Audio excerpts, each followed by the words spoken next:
കരിപ്പൂർ വിമാനത്താവളത്തിൽ നിന്നും രേഖകളില്ലാത്ത വിദേശ കറൻസിയും ഒളിപ്പിച്ചു കടത്താൻ ശ്രമിച്ച 2.15 ഗ്രാം തൂക്കം വരുന്ന സ്വർണവും കസ്റ്റംസ് പിടിച്ചെടുത്തു. മറ്റൊരു യാത്രക്കാരനിൽ നിന്നും വസ്ത്രങ്ങളുടെ ബട്ടണിനുള്ളിൽ ഒളിപ്പിച്ചു കടത്താൻ ശ്രമിച്ച 149 ഗ്രാം തൂക്കം വരുന്ന സ്വർണവും പിടികൂടി. രണ്ടുപേരുടെയും അറസ്റ്റ് രേഖപ്പെടുത്തിയ കസ്റ്റംസ് തുടരന്വേഷണം ആരംഭിച്ചു.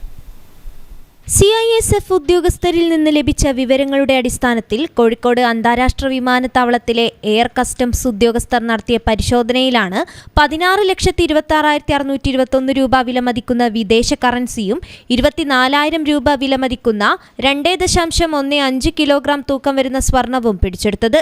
സൗദി റിയാൽ, UAE ദിർഹം, കുവൈത്ത് ദിനാർ എന്നീ രാജ്യങ്ങളിലെ കറൻസികളാണ് പിടിച്ചെടുത്തത്. Spice jet flight number SG53 വഴി ദുബായിലേക്ക് പോകാനിരുന്ന യാത്രികനിൽ നിന്നുമാണ് സ്വർണവും വിദേശ കറൻസിയും പിടിച്ചെടുത്തത്.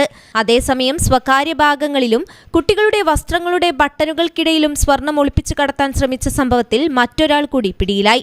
Air India Express flight number IX344-ൽ ദുബായിൽ നിന്നെത്തിയ യാത്രക്കാരനിൽ നിന്നുമാണ് 24,000 രൂപ വിലമതിക്കുന്ന 2.15 ഗ്രാം തൂക്കം വരുന്ന സ്വർണവും 9.57 ലക്ഷം രൂപ വിലമതിക്കുന്ന 149 ഗ്രാം തൂക്കം വരുന്ന 88 സ്വർണ്ണ മോതിരങ്ങളും കസ്റ്റംസ് പിടിച്ചെടുത്തത്. ഇരുവരുടെയും അറസ്റ്റ് രേഖപ്പെടുത്തിയ കസ്റ്റംസ് തുടരന്വേഷണവും ആരംഭിച്ചു. News bureau, Kondotty.